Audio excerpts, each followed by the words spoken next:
If you would like to read along, open up to Romans chapter 1, verses 16 and 17. If you would stand for the reading of the word, we'll read it to us, and then we'll get going on the sermon. We have a barbecue about to take off. I think there's some folks out there already getting it hot, and so we'll try to get done in time that the hot dogs or hamburgers, whatever it is, won't be burned. For I am not ashamed of the gospel, because it's the power of God that brings salvation to everyone who believes, first to the Jew, then to the Gentiles. For in the gospel, the righteousness of God is revealed, a righteousness that is by faith from first to last. Just as it is written, the righteous will live by faith. Lord, bless the reading of your word. You can be seated. I left out one last announcement there. The July flyers are in the back if you would like to know what's going on. We try to have the current month or the upcoming month later in the month. So if you want to grab one of those when you have time, you can do that. This is the second part of a series that I said was going to be 2 parts. That turns out it's going to be at least 3. Because when I was working on this sermon and then I realized we have a barbecue and we have communion, so I'm just full disclosure, this morning I cut the sermon in half. And that might be good, might be bad. You might be thinking, great, there's nice weather outside. But so if it seems somewhat incomplete, it might be. But it really was a 2-part sermon, so we essentially just severed part of it off. That will not happen until 3 weeks from today, because next week Terry's preaching, the following week is family camp, and then we will come back to this series, which is titled Faith in the Land of the Free. The subject of this one specifically is around power, which I'll explain here in just a minute. How many of you have ever played Monopoly? Raise your hand if you've ever played Monopoly. Most of us have. It's a very American game. Designed in America, sold in America. It's been around for a long time. When I was a kid, my dad had a Monopoly board that was his when he was a kid. Had wooden houses, wooden hotels. I think it was before plastic was even invented, but had the pieces where there was no little dog and no little hat and all those, so you can see them actually down here. This one actually looks different. It has a dinosaur and a penguin. So it continues to have new iterations. Monopoly has been around for a long time. Those of you who have played, have you ever had a rules disagreement? Years ago, in my young life days, there were some of us that would play different games, and Monopoly got brought out. So we put Monopoly on the table, started handing out the money. One of the people there said, that's not how you do it. What do you mean? Well, you're supposed to hand it, and the person knew the exact increments, the number 1s, the number 5s, number 10s, number 20s, 50s, 100s and 500s. You're supposed to have 1 500 and 7 100s and 7 20s and all the way down. They knew them all. That actually happened to be me. But so the other person said, no, that just don't need to do that. Just give everybody 3 $500 bills because you're supposed to have $1,500. Okay, just do it the way you want. So he handed out the money the way that he wanted to, and then set a $500 bill in the middle. And I said, what are you doing? Well, you start with $500 in the middle. And I said, no, you don't. He said, well, of course you do. You've got to have money for when you land on free parking. And I said, it's called free parking, not paid parking. He said, no, you not only put money in the middle, every time you have to spend, you get paid luxury tax from the community chest, you put it in the middle. You pay, everything goes in the middle. And I said, there's going to be a ton of money sitting in the middle. He said, yeah, that's the point. And then another guy said, not only that, you're supposed to, whenever anybody buys a property, you put that money in the middle. And that guy said, no, you don't. I said, that's stupid. We never played. We could not agree on how you play, so we put it away. 76% of Monopoly players have never read the rules. I didn't make this up, it's online. 76% have never read the rules to the game. But it gets worse. 88%, this is a survey not done by me, 88% of Monopoly players games that are played are not played by the rules. So almost 9 out of 10 games are not played by the rules. Now I'll go back to we didn't play. You know why we didn't play? Because at some point someone said, look it up in the rules. And the guy who owned the game said, there's no rule book. People just know how to play. Which is true. We learn Monopoly based on the group that we learned it from. The point of what I'm trying to make here isn't we need to know the rules better. That would be an interesting intro that we need to learn. But that's not the point. The point of this is we absorb the rules to Monopoly. We don't read them. You think about it. We won't do a show of hands, but a number of you who have actually read the rules. And if I said you've got to put $1,000 on the table, real money, not Monopoly money, that you will lose if you're not playing by the actual Monopoly rules, would you be willing to risk $1,000 that you're playing by the actual Monopoly rules? Most of us would not, particularly based on these stats. We pick up Monopoly culturally. It soaks into us. Somebody says this is how you do it, and that's what you do. Now, why do I say that? This is a picture. Now, there's 3 black boxes on there because this is a picture from a church service that I went to about 2 years ago. The 2 people up front, I didn't want anybody to Google their faces, so I blocked them out. And then the screens actually said the name of the church, but that's not why I'm showing you this. Not the guys, not the name of the church, but the cross.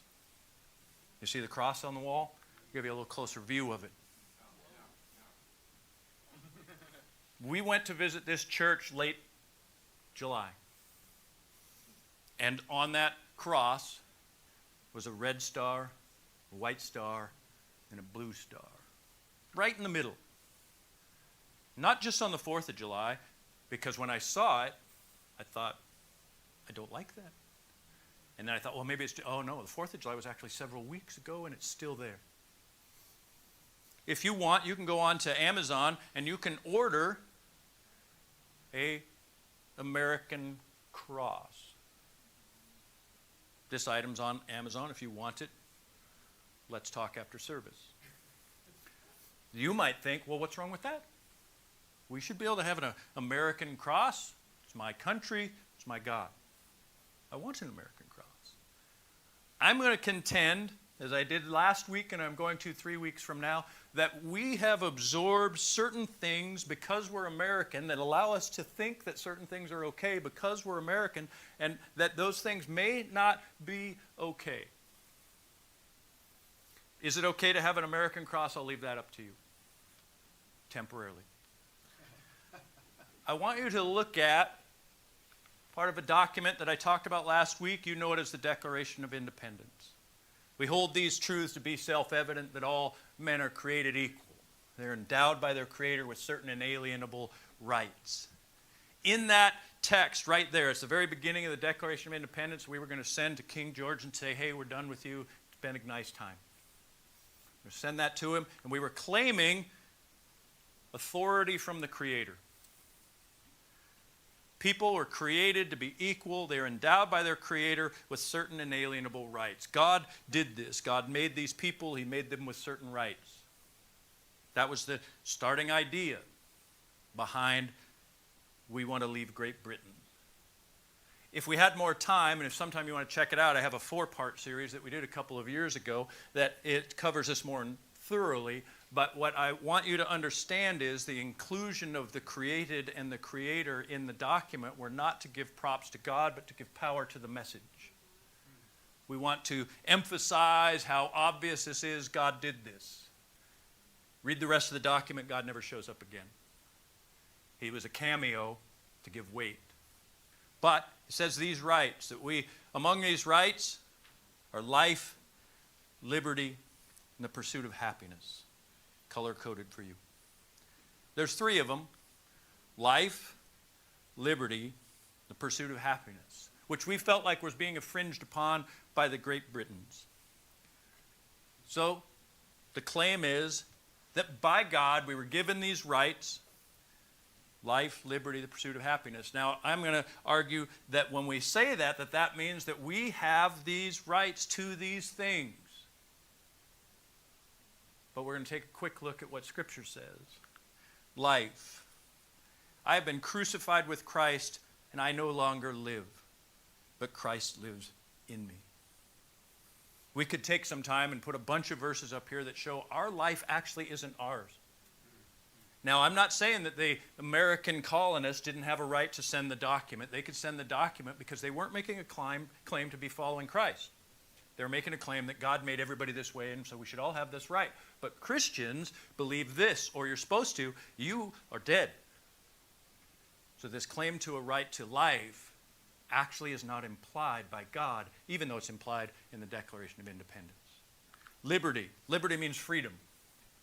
Freedom to make my own choices, to do my own thing, to do what I want to do, not what you want to do, not be told I have to do something. I have liberty. Bible says, live as free people, but do not use your freedom as a cover-up for evil. Now look at this. This doesn't sit well in Americans. Live as God's slaves. If you're honest and at all like me, I would guess that rubs you just a little bit odd. There's just a little bit of, there's got to be a better word than slaves, right? But now that you have been set free, there's that word free. What have you been set free of? Now, you haven't been set free of the oppressors of the nations. You've been set free from sin and have become what? Slaves of God. The benefit you reap leads to holiness, and the result is eternal life. When the Declaration writers said life and then liberty, I don't think that they were thinking that we've been set free from sin and that the objective goal was holiness. What they were intending to say was, we don't want the thumb of the king to be on our backs. But for us as believers, we don't get to make a claim to liberty. We get to make a claim to the kingdom of heaven. The third one, pursuit of happiness. This seems like a pretty straightforward one. Everybody wants to be happy. We should have a right to pursue it. Jesus said, whoever does not take up their cross and follow me is not worthy of me. That take up your cross was not really intended to say pursuit of happiness. Whoever would come after me should take up their cross and intend to be happy. Fulfilled, yes. Righteous, yes. In a right relationship with God, yes. Happy, not one of the promises. Why do I put these up here? What I believe happens to everyone, and it's easily documented in a non-Christian sense. We absorb the belief systems that are around us. We believe things because other people say, there should be $500 in the middle of the Monopoly board. Well, how do you know that? That's the way it's always been done. You should hand out this sort of money. How do you know that? Well, that's the way it's always been done. It's what I saw. It's what I've heard. What we've heard as we're growing up is we have rights as Americans. We have rights that we should defend. We have rights that God gave us. And I would contend that based on this, that God actually didn't give you the rights that the Declaration claims or that Americans claim and live our lives by. A little yeast works through the whole batch of dough. Little American thinking. And please, I'm going to hit pause for just a second. I love my country. I said this last week. I'm so happy that I live here for selfish reasons. I'm glad that I live in a country that's mostly free. I'm glad that I live in a country that lets me mostly pursue happiness. I'm glad that I'm in a country that I feel pretty safe. My life's not going to be taken from me for arbitrary reasons. I'm glad for that. But I don't have a right to that as a follower of Jesus. And those sense of rights that Americans carry seep into us. They creep into us like yeast in a batch of dough. And that's why we all agree on them. We all agree on them because it's soaked into all of us. And we use those things and operate from those things, and they get in the way of actually understanding what Jesus wants you to do to follow him. Don't be misled. Bad company corrupts good morals or good character. Bad company does. Neutral company does. Misinformed company does. Monopoly is the example. Misinformed company creates more misinformed company. Living in America, we have been saturated with some beliefs that inhibit our faith. And one of them is about power. We have a belief about power that wasn't something we formed based off of deep research. I'm not going to ask for a show of hands, but if I asked how many of you have spent, let's say, 5 hours researching power and what it is and how it's used, most of you would not raise your hands. Unless you happen to get into the sort of the business power book reading series that started somewhere in the 60s. Think and Grow Rich. Power of Positive Thinking. I actually pulled this slide. There's hundreds and hundreds of books that are trying to empower you with power and how you can control your life and be in a better place. This comes from a few different things. Americans, because we're here, live in this system: democracy, capitalism, and imperialism. Democracy, simply, I get to express my preference. I get to put my preference on the table, and you do too, and most preferences wins. 33 people prefer purple, 12 people prefer blue. We're going to go with purple. That's democracy. I get my preference. I get a voice. I get to say something. Capitalism is about wealth. We have a democratic country that's economic system is capitalism. And capitalism, by definition, is I use what I have to get more for me. That's the simple definition of capitalism. I use what I have to get more for me. And it's the most successful economic system in the history of mankind.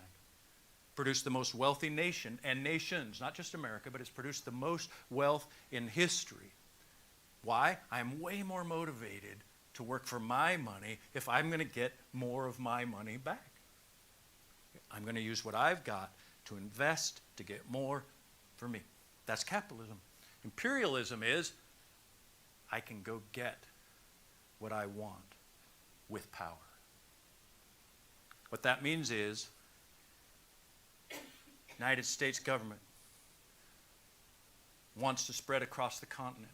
We made up a term for that. Anybody remember it? Manifest destiny. God wants us to manifest our destiny by spreading across our continent. Now, when we're looking, I'm going to split power up into two, and this is why there's two sermons. There's two types of power. There's personal power, and there's collective power. I'm not interested in national power because we aren't talking about how government should run, so not my thing. And it really probably shouldn't be ours. But we'll talk about that later. Personal power and collective power. They're both influenced by Americanisms. Democracy, capitalism, imperialism. So from day one, we declare our independence. George Washington, first president, thought of as one of the best generals in American history, starts off crossing the river. Bold move. Successful.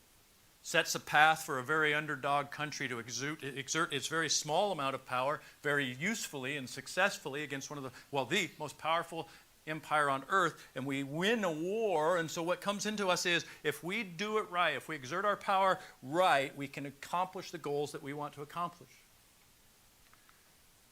This map, you won't be able to see it well, but you can hopefully recognize it's the United States.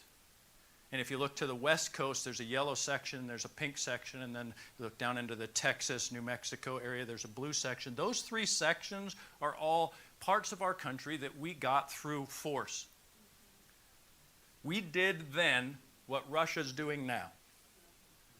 That disturbed some people, but that's what we did. It was a different era, and I'm not here to talk about whether anybody is justified about anything. The imperialist era was different than now. But what we did, we declared war on Mexico. Why? We needed more space. We need to be protected from what might come from further south. So we get Texas, New Mexico, Colorado. We end up getting Arizona. We get Utah. We get Nevada. We get California. Some of the most successful, wealthy parts of our country we got because we took them. That's imperialism. There's more. We could show more maps where we got islands and all kinds of stuff. The mentality of the previous era was whoever's got the might has the right. and that filters into us as people. So we did transition. We went from George Washington to successfully setting us free, and then we had some imperialist time where we collected as much land as we could. But then our power shifted to a place where we became the most powerful country on earth. Japan, when they declared war on us, Yamamoto, the admiral, said to the emperor, he said, "You don't want to poke that tiger. If you wake the sleeping tiger, we will lose." And he was 100% right.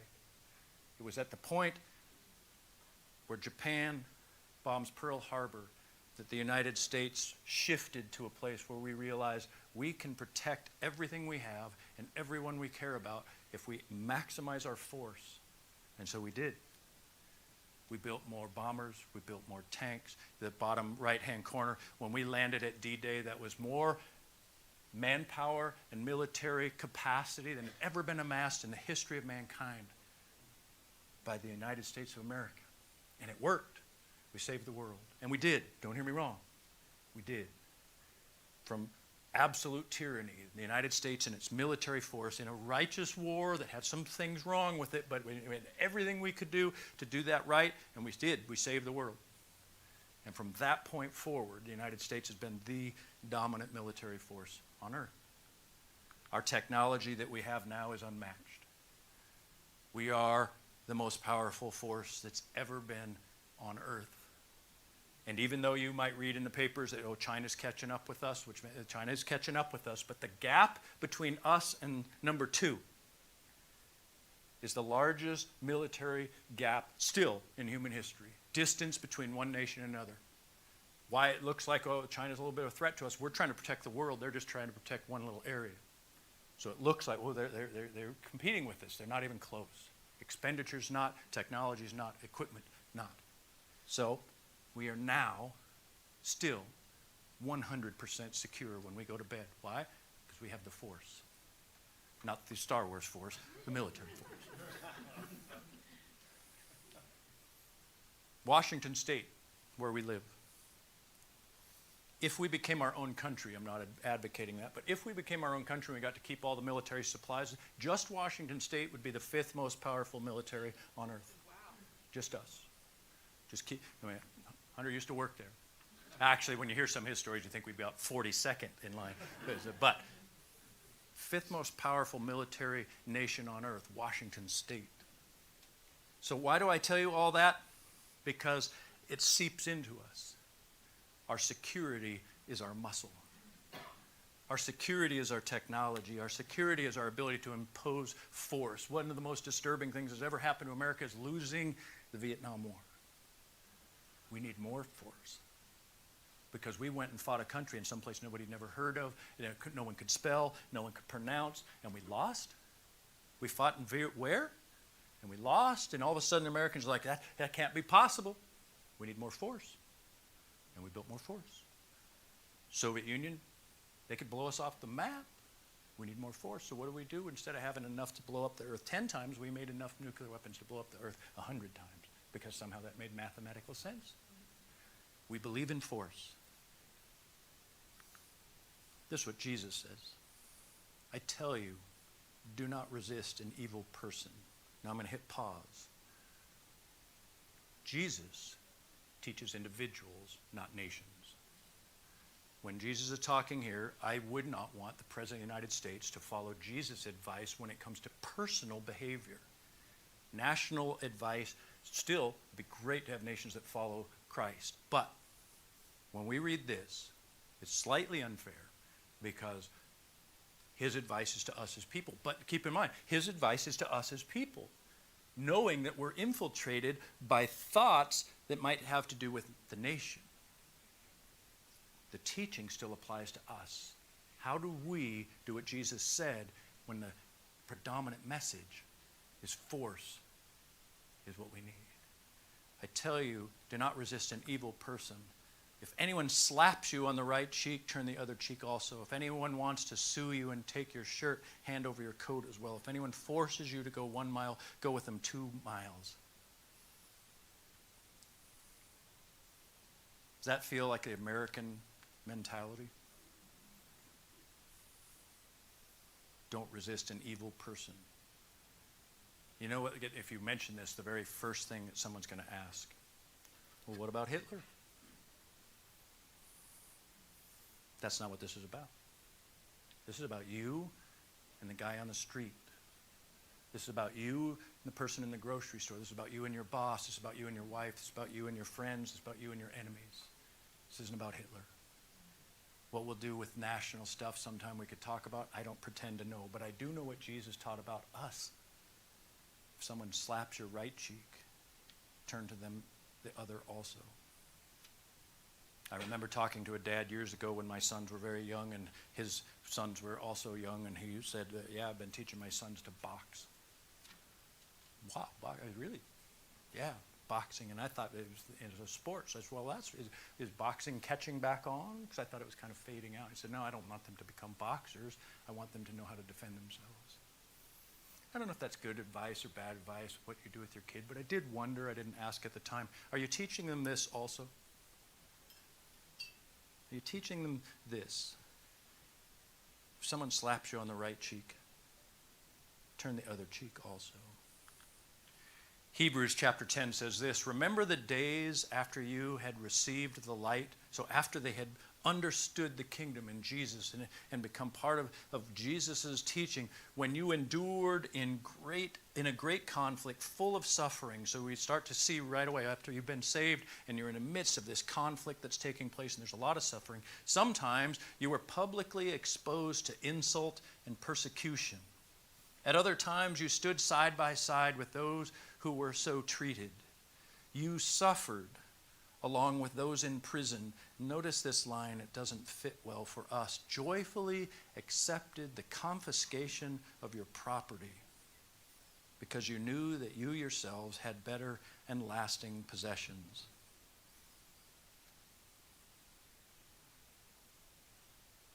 Confiscation of your property. I had a conversation with students one time. We were talking about force. This was in a sociology class, and they said, hey, Mr. Davies, what if someone broke in and was going to try and hurt your family? What would you do? And I explained to them what I would do. And they said, well, what if your family wasn't there and they were just there to steal your stuff? And I explained to them what I would do. And they said, well, the one kid, but the other in the group, the one kid said, I don't believe you. I said, well, okay. If someone was going to hurt my family, I would do everything in my power to stop them. Everything. If someone wanted to take my TV, I would help them carry it out. That's what I told them. And I still believe that to be true. I still believe that if someone came into my house and my children were there, my wife was there, you were there, I would do everything in my physical capacity to stop them from harming in any way. But if they want my books, my TV, my checkbook, I'd help them carry it out. Not quite like this, though. I don't think I'd be joyful. Hey, what's your name anyhow? I'd like to know who has my TV. We should hang out sometime. I like to watch it. But imagine if you did. You come home, one guy and one girl broken into your house. They're carrying your stuff. And you say, hey, can I help you with that? I think they'd be surprised. And then you help them with that. And you say, hey, is there anything else you want? Because I don't need it. Before you go, maybe you should steal my Bible. Because you need it. Here it is. They would never forget. Now, I'm not saying this is ever going to happen to any of us, but I do want to emphasize that what is taking place here is not in the thinking of American model. I need to have a gun in my nightstand, and I need to have a gun in a book carved out on the shelf, and I need to have a gun underneath the kitchen knives in case the knives don't work, and I should probably have 2 loaded guns hanging over the top of the mantelpiece, and I probably should have one in a holster in case I'm laying down. And again, I'm not saying you shouldn't protect yourself against an invasion of someone who's there to hurt your family. But what I am saying is we should read the Bible and try to figure out, what does this actually mean? And does it line up with what I would actually do? Or have we been infiltrated with a belief that I need to have enough power to protect everything I have?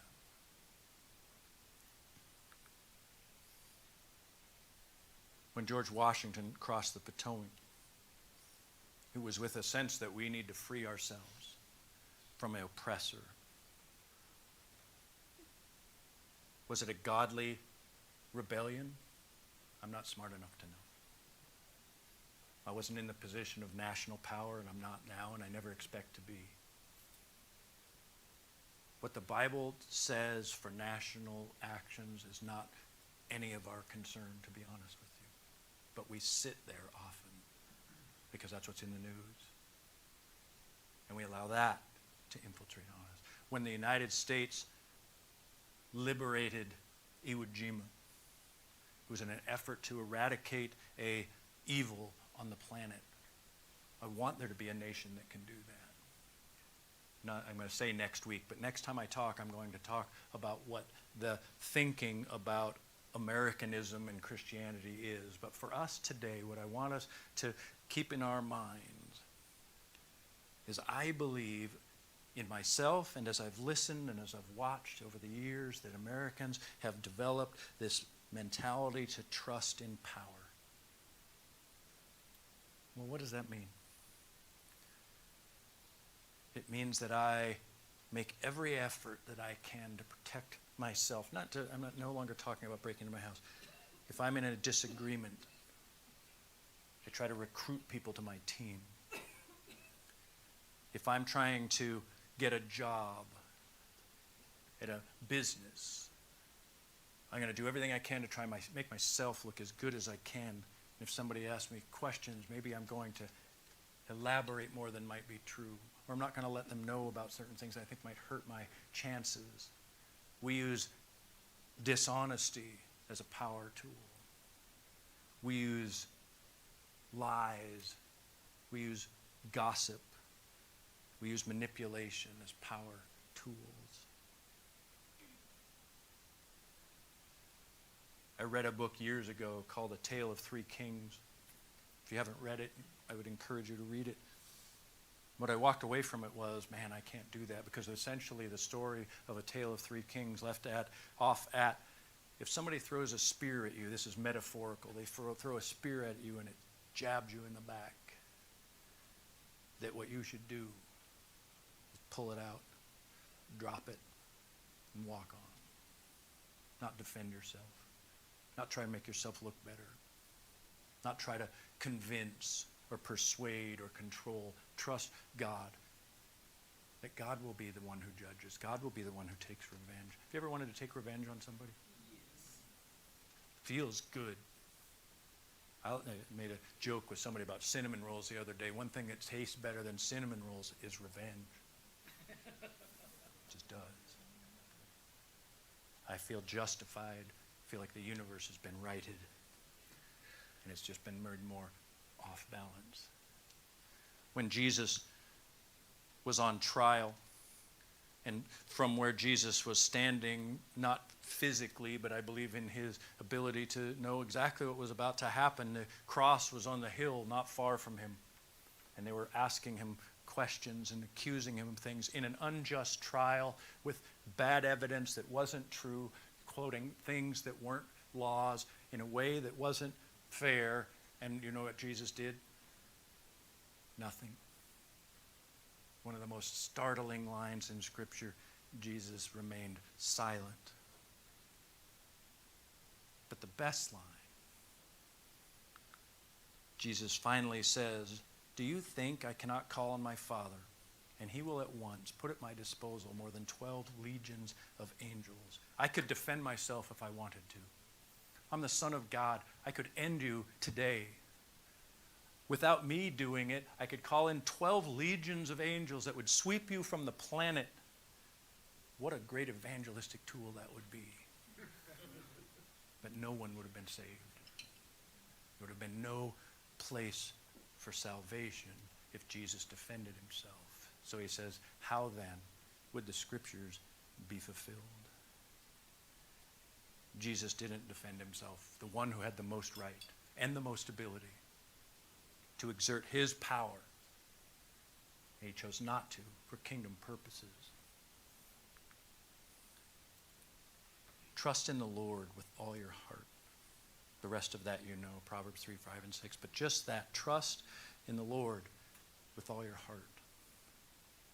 When we choose to exert power, and Carrie, you can come on up, but when we choose to defend ourselves, when we choose to try and advocate for ourselves, when we choose to try and make our way better, we are not trusting that God knows exactly what he wants to do. It is very, very hard to set aside our little tiny bit of power and go, God, I'm going to trust you, knowing you might not do anything that I see. But I do know this. It will end where you want it to end if I just stay out of the way. I believe that's the lesson for the 4th of July, is we've been convinced, because we're Americans, not some grand conspiracy, just the permeation of the nation that we live in that functions on power, that we believe that power is our right. And it is not. God is our right. He's the one who will make things right. It might take a lot longer, and it might look much different. But what he's asking you to do is trust him, not trust that you've been taught by your culture. Amen?